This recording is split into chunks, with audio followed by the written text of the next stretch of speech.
মানুষের অনেক অনেক অনেক বেশি প্রশ্নের সম্মুখীন হতে হয়েছে। আর তার মধ্যে একটা বড় প্রশ্ন হচ্ছে, কাব্য ভাই রিজিয়ন টপ 2 তে ইটস কাব্য নাই কেন? হঠাৎ করে কি হলো ইটস কাব্য রিজিয়ন টপ 2 3 4 5 6 7 কোথাও দেখা যাচ্ছে না? ওয়েল গাইজ, আজকের ভিডিওটা সেটা নিয়ে যে কেন রিজিয়নে না ইটস কাব্য, কি হইলো, কেন হইলো, কেমনে হইলো। রাইট নাও যদি আমাদের স্কোর দেখো তোমরা, আমাদের স্কোর হচ্ছে 19,117, তার মানে মোটামুটি 20,000 স্কোর। আর যারা রিজিয়ন টপ 5-এর মধ্যে আছে তাদেরও স্কোর 19,000, 18,000, 900, 600 এর আশেপাশেই। তার মানে রিজিয়ন টপ 3 বা 4-এ থাকার কথা ছিল, বাট দুম করে রিজিয়নে আমি নাই। কিন্তু কেন নাই?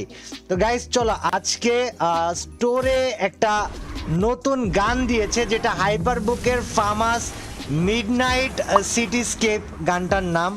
ফামাসের একটা স্কিন দিয়েছে। এই স্কিনটা বের করতে করতে তোমাদের সাথে পুরো কাহিনী শেয়ার করি যে what actually happened, how it happened and এটার সমাধান কি। ঠিক আছে গাইজ, আমরা সুন্দর মতো পুশ করতেছিলাম, গতকালকে থেকেও পুশ চলতেছিল। তোমরা দেখছিলা যে রিজিয়ন টপ 2 থেকে 3-তে যাওয়ার জন্য কি পরিমাণ প্যারাটা আমাদের খাইতে হইতেছিল। আমাদের এটা গ্যাপ ছিল, পয়েন্টের গ্যাপ ছিল, তাই না? তো আমরা 2-3 এই প্যাচাল করতেছিলাম, এভাবে আগাচ্ছিলাম। দুম করে আজকে দুপুরে সম্ভবত 12টা কিংবা 1টার টাইমে হঠাৎ করে আমাদের আইডি রিজিয়ন থেকে গায়েব হয়ে যায়। এখন সাধারণত যারা গ্র্যান্ড মাস্টার আমরা পুশ দেই, আমাদের আইডি রিজিয়ন থেকে গায়েব হওয়ার একটাই রিজন থাকে, সেটা হচ্ছে যে আইডি ব্ল্যাক লিস্টেড হয়ে যাওয়া। তো আমি প্রথমত ওইটাই ধারণা করি যে আইডি ব্ল্যাক লিস্টেড হয়ে গিয়েছে, আর এটা ঠিক হয়তো হয়ে যাবে এই আশা করে আমরা আবার ম্যাচ স্টার্ট করি, যে দেখা যাক কতক্ষণের মধ্যে আইডি ব্ল্যাক লিস্ট ছেড়ে দেয়, অ্যান্ড আমরা কতক্ষণের মধ্যে আইডি ব্ল্যাক লিস্ট পেয়ে যাই। ও এর মধ্যে একটা স্কিন পাইও গেছি। তো এই ঘটনাটা হচ্ছে দুপুর 1টার সময়কার ঘটনা। এরপর দুপুর 2টা বাজে 3টা বাজে আমরা 2-3টা ম্যাচ খেলি, এদিকে যাই ওদিকে যাই সেদিকে যাই, ট্রাই করি যে কোনোভাবে আইডি ব্ল্যাক লিস্ট চালানো যায় কিনা। বাট গাইজ, কংগ্রাচুলেশনস, ম্যাক 10 পেয়ে গেলেও আইডি ব্ল্যাক লিস্ট কিন্তু আমরা তখন ছাড়াতে পারি নাই। গাইজ, এই যে রিজিয়নে এই কয়দিন আমরা পোস্ট দিচ্ছি, এই কয়দিনে এরকম বহুত মানুষের সাথে হতে দেখেছি যাদের আইডি ব্ল্যাক লিস্ট চলে গিয়েছে, যারা টপ 10-এ থেকেও মনে করো যে টপ 10-এর ভিতরে আসতে পারে নাই।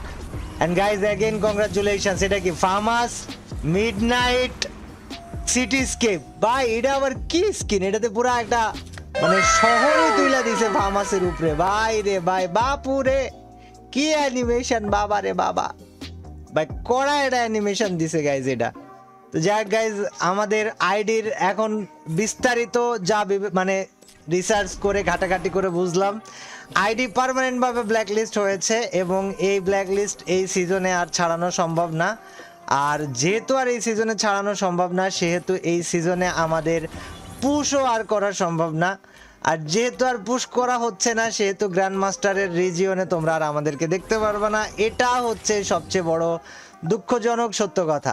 তো গাইজ, আইডি ব্ল্যাক লিস্ট যাওয়ার এই ইস্যু থেকে আমিও বাঁচতে চাই, তোমাদেরকেও বাঁচাইতে চাই। অ্যান্ড এভরিওয়ান যারাই গ্র্যান্ড মাস্টার পুশ দিচ্ছ, ভাই 2-4টা কথা বলবো, একটু শোনো, কাজে দিতে পারে।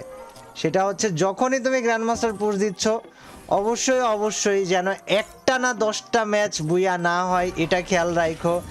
আবার যখন গ্র্যান্ড মাস্টার পুশ চলতেছে তোমার, তখন যেন কিল প্রতি ম্যাচে 15-20টা করে না হয়ে যায়, এটা খেয়াল রাখো। অ্যান্ড বাই মানে কেমনে এটারে বোঝাই বা কেমনে তোমাদেরকে আমি বোঝাই বলি আমি জানি না। মানে বিষয়টা হচ্ছে, ফ্রি ফায়ার এমন কিছু রিজনে ব্ল্যাকলিস্ট দিতেছে যেটা আমি নিজেই বলতে পারতেছি না বা আমি নিজেই বুঝতে পারতেছি না। তো তোমাদের কি বলবো? যাই হোক, সিচুয়েশন এখন এমন ভাই যে আর পুশ তো দেওয়া হবে না। বিশেষ করে আমার কাছ থেকে তো পুশ দেখতে পারতেছে না তোমরা। আমরা এখন দেখো, আমি তোমাদেরকে স্কোরটা আরেকবার দেখাই ভাই, দুঃখের সহিত। আর আমরা ফার্মাসের স্কিনটাকে ইকুইপ করে আসি 1 সেকেন্ড। ফার্মাসের স্কিনটা যেহেতু নতুন নিলাম, ফার্মাসের স্কিনটা ইকুইপ করি। লেটস গো ভাই। আমরা দুঃখের সহিত তোমাদেরকে দেখাইতে চাইতেছি ভাই, 19,117 স্কোর আমার আছে রাইট নাও। সেখানে 19,300 স্কোরে 4, 18,600 স্কোরে 5, 18,600 স্কোরে 6 নম্বরে। আর গাইজ, আমাদের মামা আছে 7 নম্বরে 18,200 স্কোর নিয়ে। সো 4-5-এর মধ্যে থাকার কথা ছিল, যেটা এখন আর আমরা নাই। সো আইডি মানে এখন ভাই আমারে বলো তোমরা, মানে ফ্রি ফায়ার আইডি ভাই কি করা উচিত তোমরা আমার কমেন্টে জানাও। বিকজ আমার অনেকগুলা সিজন পরে এই সিজনের টপে আমরা গিয়েছি, আমরা পোস্ট দিচ্ছিলাম 7 দিন, সবাই খুব কষ্ট করলো। তারপরে যে দুম করে উইদাউট রিজন ব্ল্যাকলিস্ট, এইগুলা তো মনে করো যে আর সহ্য হয় না, ভাল লাগে না। তো গাইজ আমি তোমাদেরকে আর কিছু বলতে পারবো না এই ব্যাপারে। নতুন ফার্ম হাউস বের করছি, চলো ফার্ম হাউস দিয়ে একটা ম্যাচ খেলি।